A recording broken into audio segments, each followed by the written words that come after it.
Halo teman-teman, ikutin aku yang mau beres-beres kebun, bakar-bakar sampah daun-daun kering, dan panen-panen di depan rumah. Assalamualaikum teman-teman, ikutin aku lagi yang berkegiatan di depan rumah. Nah kali ini aku dan ibuku tuh mau pangkas-pangkas ujungnya pohon mangga itu teman-teman. Karena ternyata di ujung-ujungnya itu banyak yang pohonnya itu atau rantingnya itu rapuh teman-teman. Jadi kalau ada angin itu udah langsung jatuh aja. Takutnya kena orang atau nimpa tanaman-tanaman kita. Jadi akhirnya kita memutuskan untuk kita pangkas aja. Lanjut kita lihat tanaman-tanaman cabai kita dan ada beberapa yang bisa kita panen, kita panen. Ini udah ada yang merah-merah menggoda, mari kita panen.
Nah, ibuku itu suka banget bakar-bakar di samping tanaman. Katanya sih bisa mengurangi hama-hama atau binatang yang bisa mengganggu tanaman. Kayak seperti hama-hama itu yang dari bawah katanya begitu.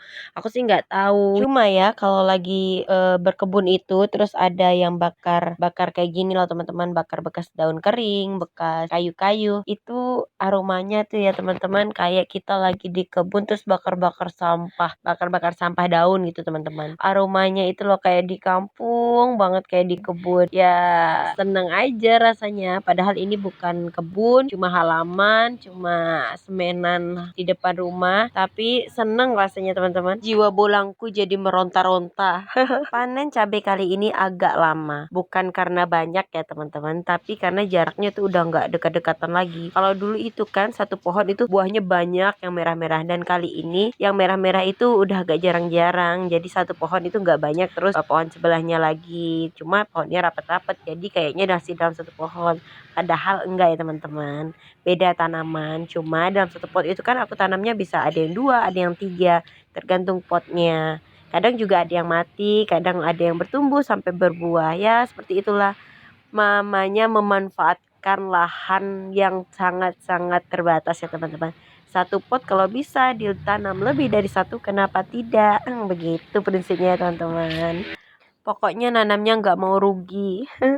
Karena lahan yang terbatas, jadilah kita tumpuk-tumpuk aja tanamannya. Yang penting bisa tumbuh, bisa berbuah, udah.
Lanjut aku lihat tanaman bayam Brazilku.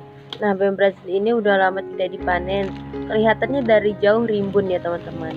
Tapi biasanya kalau lama tidak dipanen dia malah jelek bawah. Jadi aku memutuskan buat aku panen aja, yang jelek kita pangkas. Kalau kita sempat kita tanam, kalau tidak ya udahlah kita buang aja bibitnya, nggak apa-apa. Yang penting kita pangkas jadi nanti dia tumbuh barunya itu bagus. Soalnya kemarin beberapa kali aku juga udah ada mangkas, tapi karena tidak ada media dan tidak sempat nanamnya juga, ada media pun sedikit itu kemarin, jadi akhirnya sampai busuk itu bibitnya. Bibitnya itu batang bekas daun-daunnya itu loh teman-teman. Dia kalau ditancap atau ditancap ke tanah nanti dia akan tumbuh seperti tanaman baru lagi, jadi bagus. Jadi nanamnya itu tinggal dari batangnya aja. Awalnya dulu aku juga begitu, dapat dari orang 1 atau 2 batang, tancap makin panjang, tancap lagi panjang, tancap lagi, dan akhirnya alhamdulillah banyak. Nah, sampai sepanjang ini nih, saking kelamaannya nggak dipanen, ya ampun, sampai batangnya aja itu udah berakar-akar. Ini udah tua banget berarti ya, kelupaan aku nggak pernah manennya.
Inilah hasil sore hariku.